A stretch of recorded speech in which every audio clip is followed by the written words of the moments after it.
Oh boy, we're talking about AI slop today. Gen Z's favorite kind of slop, apparently.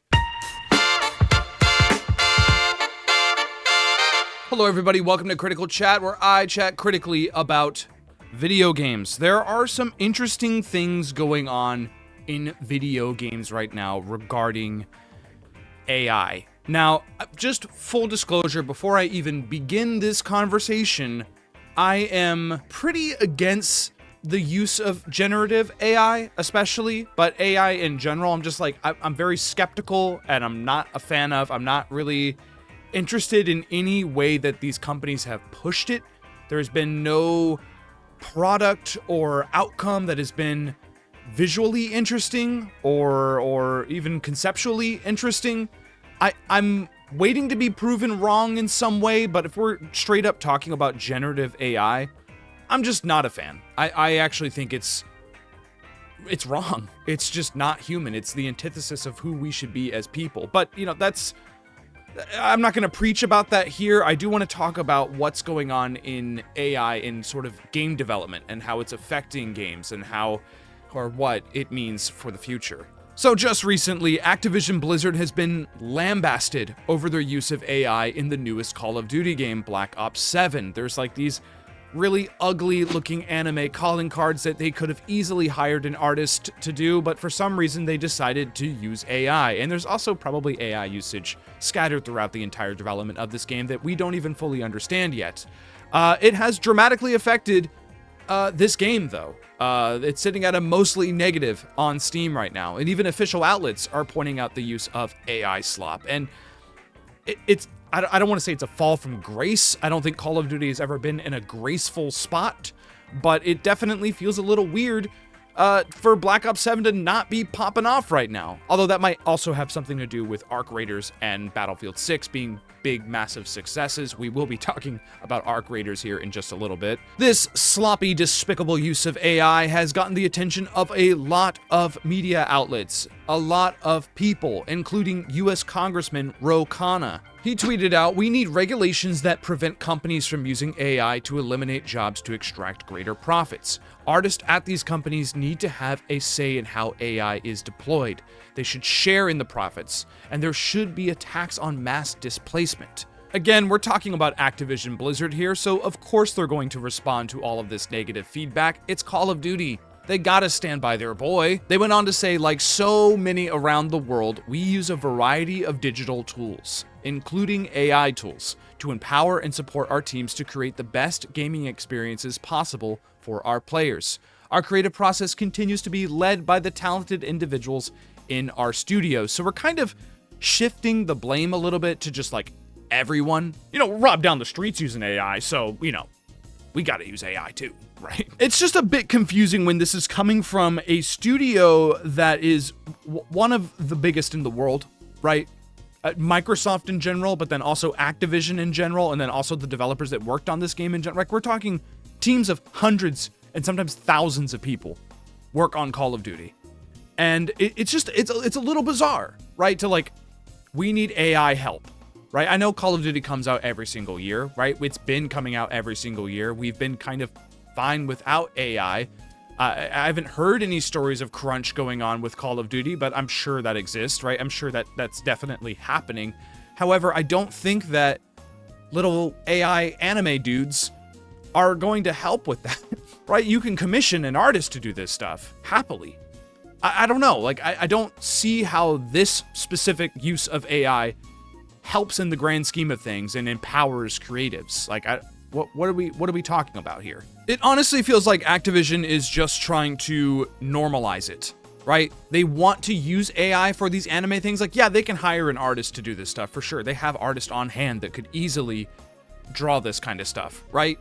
But they want to use that AI to sort of normalize it within their team, but also normalize it within the general audience and the general public. They don't want images like these to be shocking. So they're going to keep doing it until we just kind of get used to it. And it's like, yeah, Call of Duty, that's the AI slop game that uses generative AI to make their little call signs. But then eventually we get so used to it that they can start having AI invade other facets of their game design. And again, I'm not talking about using AI tools for coding and things like that. I'm talking about generative AI. Like literally, we are not going to have an artist work on this game. AI is just going to do that part for us. Like that's the future that I'm scared of, and that's the future that I feel like Activision is actively fighting for right now. And it's a little scary, right? I feel like it is a little further into the future than we might assume at this point, because it feels like everything is just happening so fast.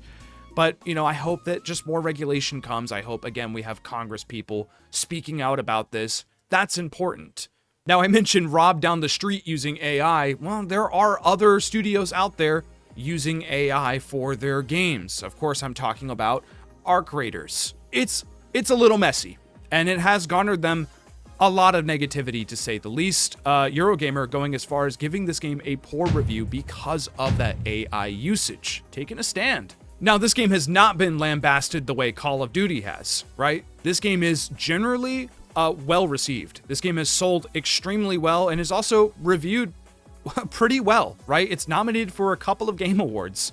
It's probably going to win maybe a couple of game awards. Some even believe that it was snubbed in the best audio design category at the Game Awards because of that AI usage. And I don't want to say it was snubbed, but it's definitely not there because of that AI usage. Like, a human being did not make all of this, and we don't know how much human design was involved in it. It's very complicated. We can't do that here, I'm sorry. When the use of generative AI starts to compromise a human being's work, that we're starting to create a problem here, not solve a problem. And when games start getting poor reviews for the use of that Gen AI, yeah, that's bad. That's a really bad thing. So I do hope that people keep pointing out that usage, and I do hope, again, that we get that regulation. Now, I'm not going to sit here and say that I fully understand AI use in game development, right? I have a brother that works in tech, and he uses AI for pretty much every facet of his job. And even my job, we use AI scheduling for everything, and it's terrible.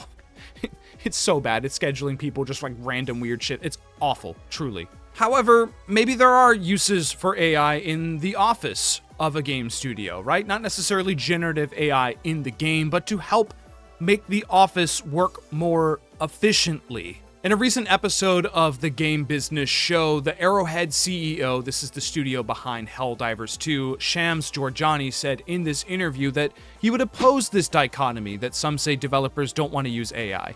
Anyone who is in any level of production, you're always looking for ways to create more efficiency, reduce the stuff you don't want to do so you can do more of the stuff you want to do. He also says we don't put any AI in the games, but it can allow me to do my receipts faster, and that's more Helldivers for everyone. Not Helldivers specifically, but you get the point.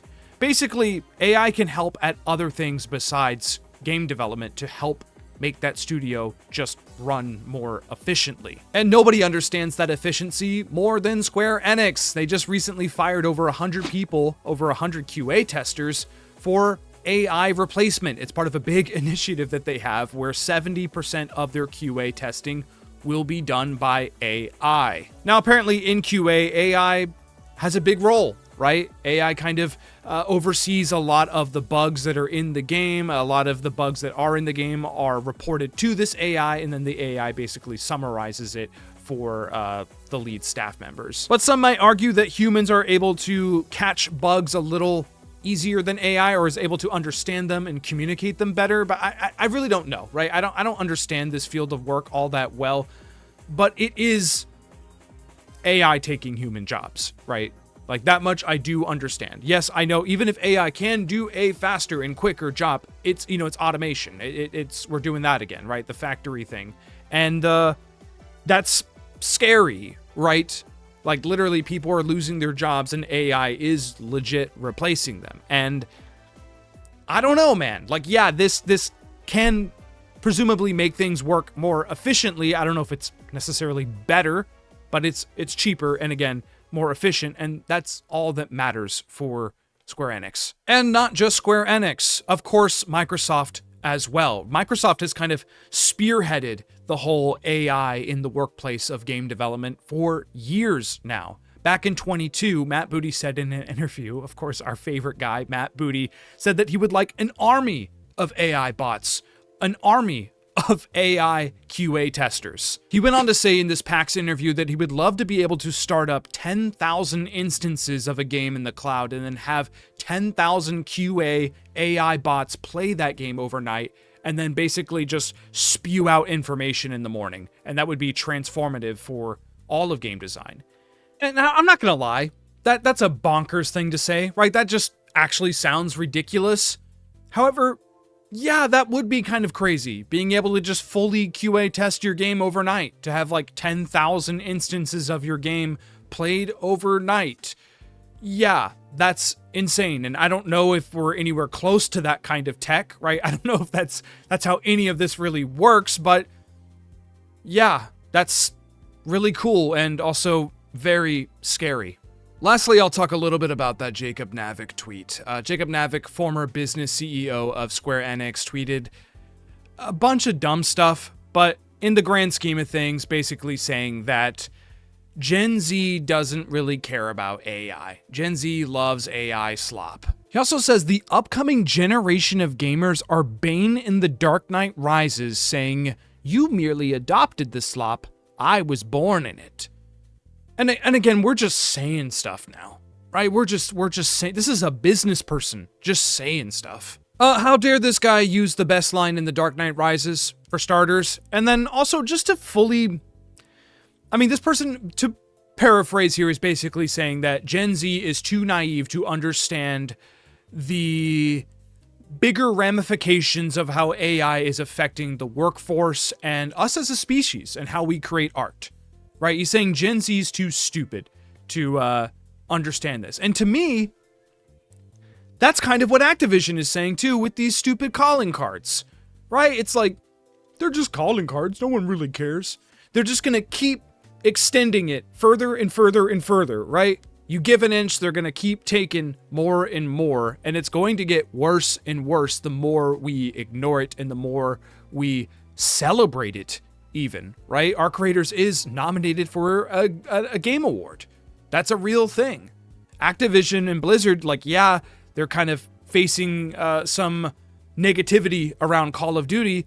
However, the game is still selling pretty well. Like, the game is gonna be fine. Like, people are still playing this game. Yes, it looks stupid. Yes, the campaign's bad, but Gen Z loves it, right? Like the Arrowhead CEO, I don't think that AI usage in the game industry is black and white. Unfortunately, it isn't black and white, right? You can't just say, hey, this is wrong and this shouldn't exist and this should not be something that we invest in. But there are tools that are at hand right now that can really help these studios get games out faster. And I don't know, right? This has sort of just been like a check-in on AI in gaming. We'll do another one of these videos next year around this time to see where we're at that point.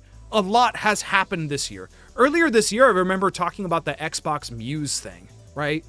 The weird, like, sloppy looking bleeding edge AI prompt clone thing that looks disgusting. Remember that? That was just earlier this year, and now I feel like we're so much further from that now. I feel like things have changed so much in just under a year. So we'll do another check-in next year to see where we're at. Right now, I'm just like, I'm worried. I'm kind of just worried. And no, I'm not condemning the usage of AI. I don't want this video to be that, right? I'm not here to preach my beliefs on anyone.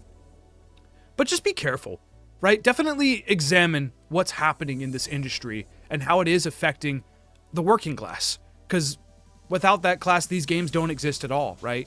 Or they're going to just be super AI slop made games, and we don't want that now, do we? I really don't want that. How do you feel about all this AI BS? Let me know in the comments below. Thank you so much for watching today's entry of Critical Chat. Thank you so much for liking and subscribing. Anyone new to this channel, I appreciate you being here. And until next time, party on.